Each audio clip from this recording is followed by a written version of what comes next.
good, man. Yeah, it's perfect. We did it.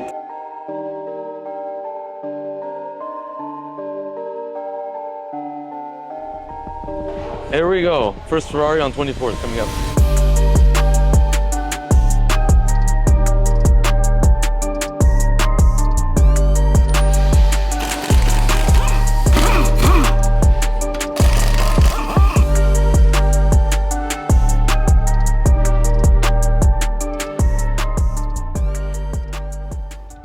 We are test fitting the 24s. Nobody's done this on a Purosangue ever. This is experimenting, so don't judge us, but I think it's gonna be crazy. Nobody's lowered the Ferrari Purosangue as well. Took off the links. They're very small joints compared to the usual ones we know. They're tiny, so we don't normally use that. We're trying to see if we can find something, but it doesn't look like it's gonna happen for now, so we're just gonna do the wheels. No lowering. Lowering will be another test phase. We get it done for sure. It's just Friday, it's 5 p.m., and it's gonna be impossible to get links for this thing.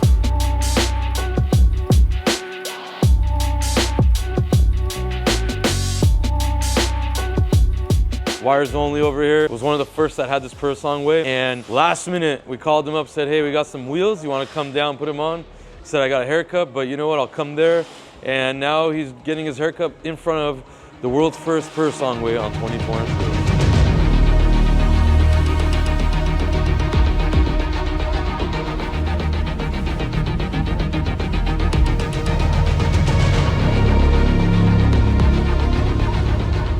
Got some bigger spacers for the rear, and we even found a hub-centric spacer, so this is going good right now. We have high hopes. We're gonna take it out and hopefully drive now.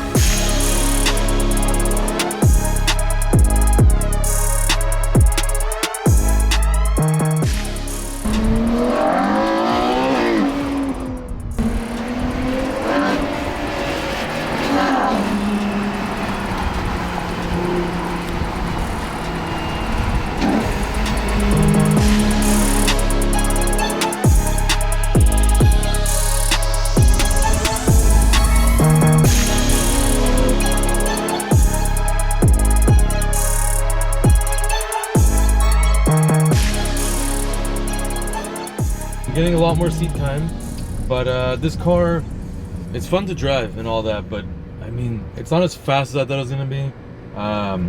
Doesn't sound as good as I thought it was gonna be, but it's a pretty cool car. Like I said, we got the 24-inch wheels on it, and they look great on it, honestly. This car's not lowered. We are going to get to lowering it another time. We don't have the time right now, it's late on a Friday evening. So we're still thankful that we got the 24-inch wheels on there. It drives pretty good with it. I don't see any issues. Front fender liner has a little thing we're gonna adjust, and this car is good to go. Like I said, this car is really, really cool. For $600,000+, I don't know if it's that cool, but I'm not gonna knock on it. I'm a huge Urus guy, obviously. I have 5 years behind the seat of a Urus, and it impresses me every time. Driving this car for the second time, it just doesn't do that much for me. We'll see how the Ferrari sales do on this. It's gonna be a tough one. I don't know if many body kits are gonna come out for it. It just doesn't seem like that car that will get all these mods and stuff. I mean, I'm sure Novitec will release some stuff or whatever, but I don't think it's gonna be the most tuner friendly vehicle. It's definitely got a very, very hard offset and brake clearance situation. So we are not able to push out the wheels a lot because they will poke out because it's such a low high offset car, and the brake calipers are very close to basically the edge of the fender, so you can't get super wide wheels and all that, and you can't slam it very well. But we'll see about that. That's gonna be the next phase. We lower it. I'm sure exhaust will be coming out for us, straight pipes, all that stuff. I mean, right now I only know of 2 in LA, and this was the first one. So it's pretty cool to see that we're able to get the first Purosangue way, put the first 24-inch wheels on it. It's just a cool feeling to do cool stuff, you know. So I hope you guys like it. We are gonna shoot some up here at Home Depot for you guys and take it back to the shop.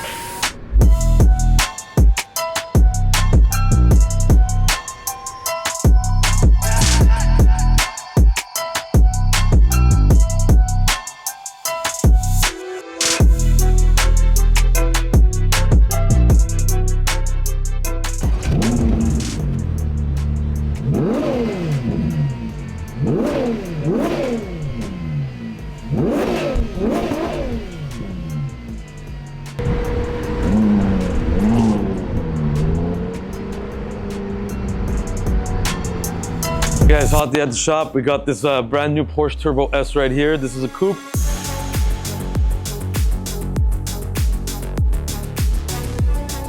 See, the car is a dark midnight blue color.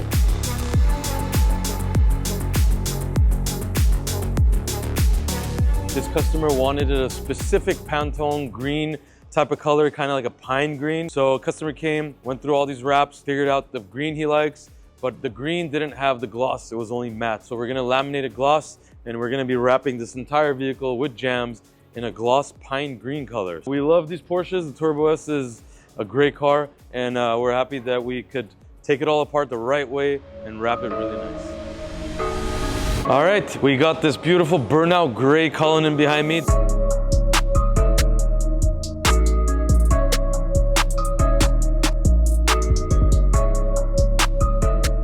This car has a lot of story. This car was burnout gray, but obviously it was factory. This car changed hands maybe 2-3 times between customers. First customer wanted all of the black plastic burnout gray, so we painted all of that black burnout gray. You see all the window moldings, the door handles, everything has painted burnout gray. The next customer wanted 26-inch RDB signature wheels, and these are also painted burnout gray. I mean, look at those wheels. Really crazy look right there. And these are 26s. They don't have that little 25 series tire. They have the 30s. So whenever you go see Cullinans and 26s, you usually see the little one. This one drives great with the 30s. Really beautiful wheel. This wheel looks great on everything. But this car came back because it got hit in the back by a garage door. This customer parked the car. It's a little big, so you gotta be careful. Closed the garage door onto the trunk.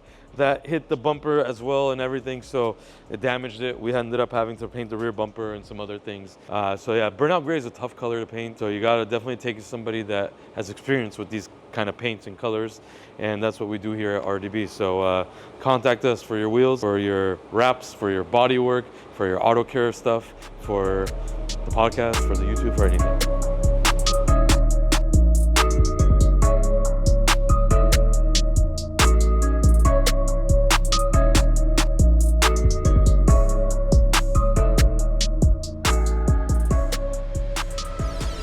Putting aftermarket shocks on this Volkswagen. The customer supplied the parts. We're making it happen, so we're almost done. We got the fronts done.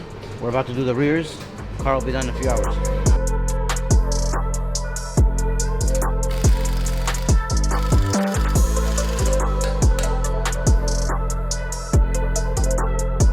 Out of all jacks, this one breaks. We have technical difficulties here. There's a car in the jack, as you can see.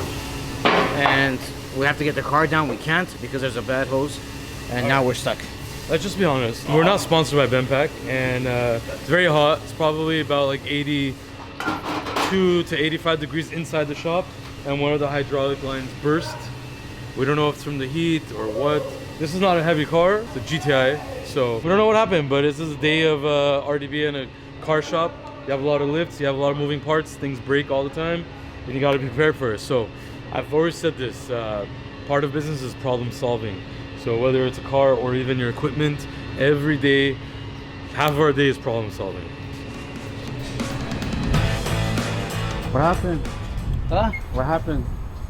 Really, I don't know. Yesterday in the freeway, I was riding and I stepped on the brake because you know, I don't know what's the problem with the Teslas. Only Teslas I have a problem in the freeway. Man, I swear, it's I ride in Mercedes, Honda, every car's separate, open line. And Teslas, I go, and then this one doesn't move or close the freeway or close the line. They broke your bike?